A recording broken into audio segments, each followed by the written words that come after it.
Hi guys, welcome back to my channel. If you're new here, my name is Mishra, and on my channel I talk about all things budgeting and our debt-free journey, the good and the inevitable bad. And recently I've made a series of kind of like home organization cleaning videos, just because aside from being organized in my finances, I want to be organized overall. And so we just moved this year from a basement apartment where we lived for 7 years, and we moved to a 3-bedroom townhouse. So there's been a lot of adjusting, having more space. Okay, so today we're going to do an updated my debt confession. So this has been a long time coming. I think the last time I did one, I did like a debt snowball video with my debts in May, but since then things have changed, and I kind of waited this long because I wanted things to kind of settle, because I don't want to keep on doing like videos if something changes and that type of thing. So that is what we are doing today. Before we get started, I kind of wanted to touch on the subject of debt consolidation and what it is. Debt consolidation basically is when you take all of your debts, your high interest debt, and you consolidate them into one loan that has a lower annual interest rate. And it's only beneficial if it has a lower annual interest rate. Other than that, there's not really the best reason to do it. And so this allows you to have one payment only, having to pay a bunch of different things at different times, and it will save you money and interest. That is a method of debt consolidation. And so one of the cons to doing that is when you take that loan and you pay off your credit cards, then now your credit cards have a zero balance and are open.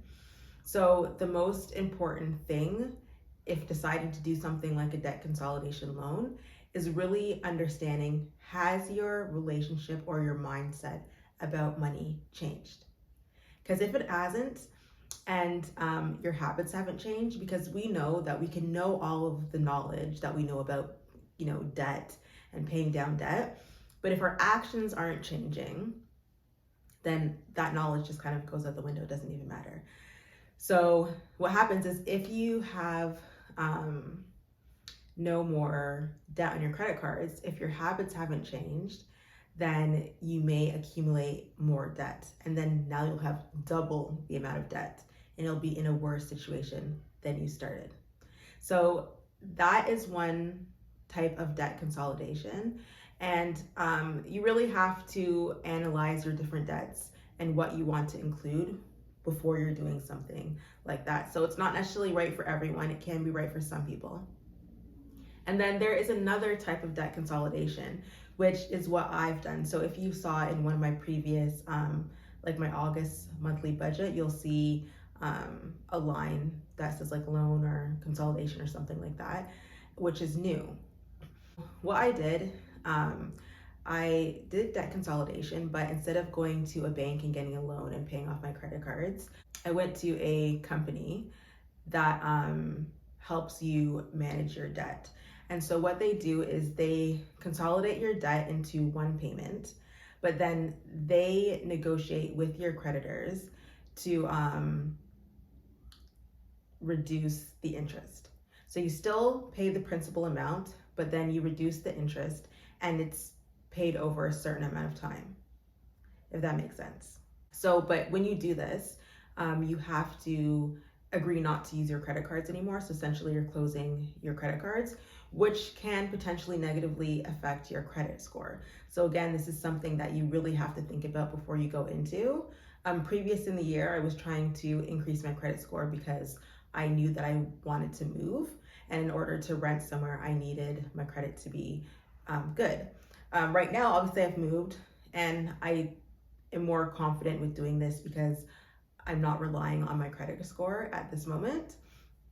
So anyway, so with this, you have an arrangement with them, they negotiate with your creditors, and you still have to pay the principal, but all of the creditors that were included, everything, the interest rates are all zero.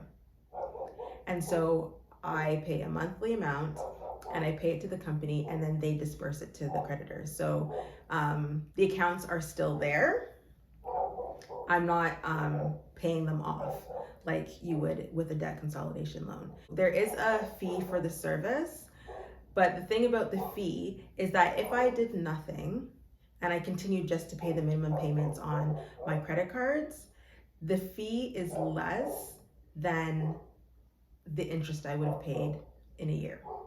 So considering that there's no more interest and you get to pay down your debt, the fee is actually not that significant compared to the interest that's accumulating every month. I will say for me, why it was beneficial is because right now, because of our income and I guess our cash flow, we don't have as much additional money to put towards debt. So in doing this, it allowed me to still be able to pay off the principal, but my debt wasn't accumulating. And that was important because even if I know I didn't have an extra $100, $200 to put on debt in a month, I at least know that every month my debt is just going down.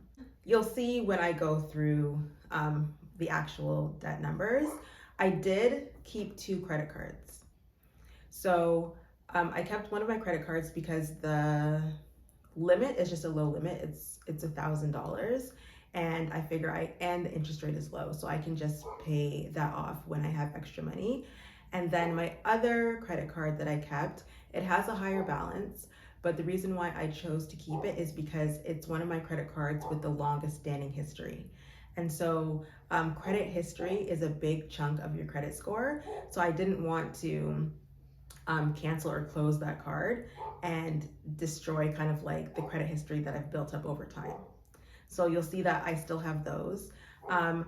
When we do the debt confession, as always, these are my debts. They're not my husband's debts. I will say that my husband also did a consolidation loan for his credit cards, but he included all of them. So he no longer has credit cards. So actually, that is not true. We both have a secured card that we use from Neo Financial. So that is what we need if we have to use it for anything. And at some point we might increase the limit of the secured card, but right now it's just at a manageable amount. So yeah, I think that's basically all I had to say about that. But the most important thing is just really knowing your situation, knowing your mindset, knowing where you are on your debt journey, and to see if these options are good for you, because they're not necessarily good for everyone. So definitely, talk to a professional if you're thinking about any of these type of things. So let's get into the debt update. If you're new to my channel, please subscribe. It would mean a lot to me. And also like this video, hit the notification bell, comment in the bottom area. I would love to hear from you.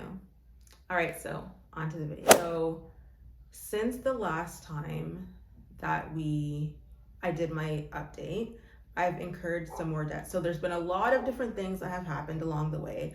My car broke down and the repair was $1,600. We've had a family emergency in July, and so that kind of came up. So there's a lot of things that have come up. So we definitely were not able to pay down any debt, and we did incur some more debts. My one credit card, the balance is $1,000, and that's that. And so I pay $175 a month to that card, but it's because I have subscriptions that are automatically go through on that card. So $175 is the subscriptions, and then the minimum payment is normally $20.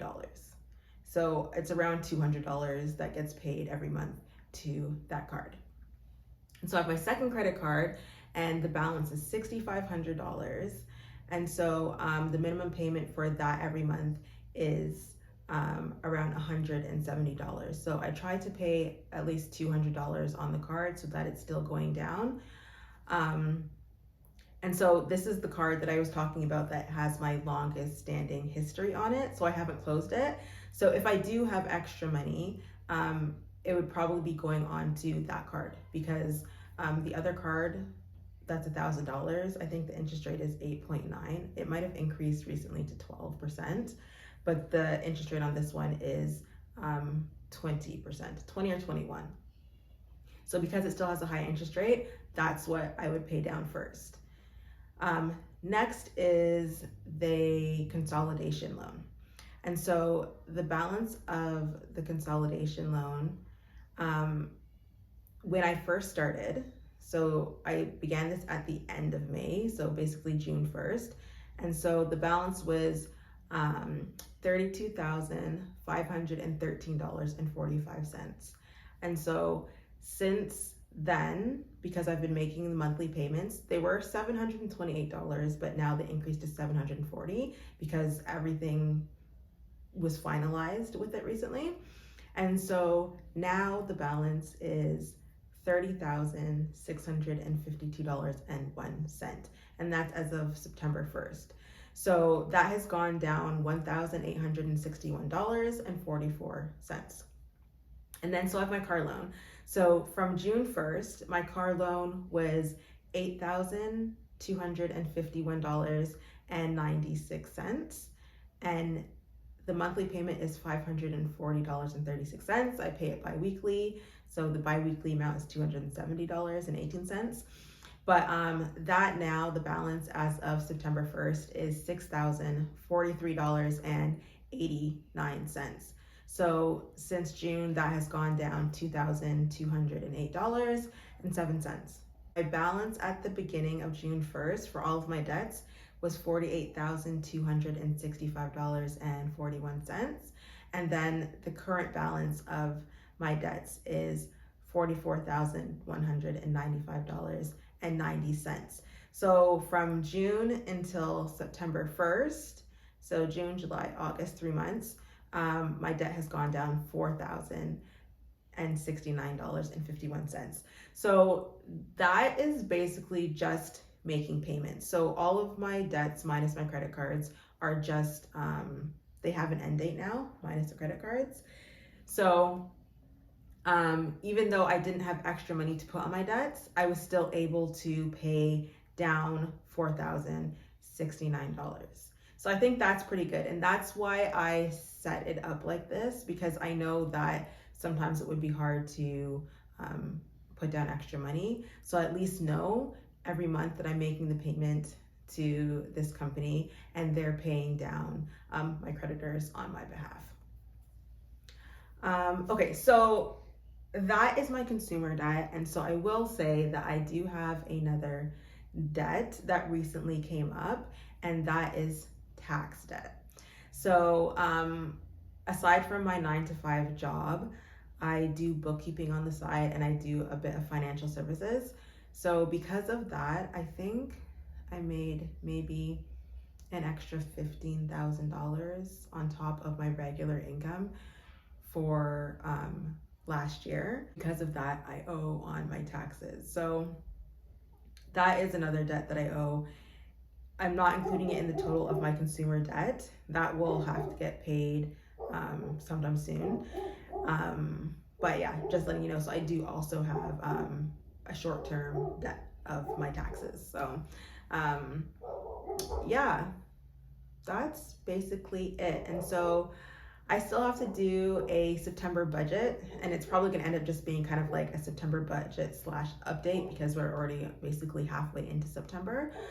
But I hope you enjoyed this video. I hope you learned something about debt consolidation that you may not have known already. If you think this video might be helpful to someone, please like the video, subscribe to my channel, forward it to your friends, and I will see you in the next video. Bye.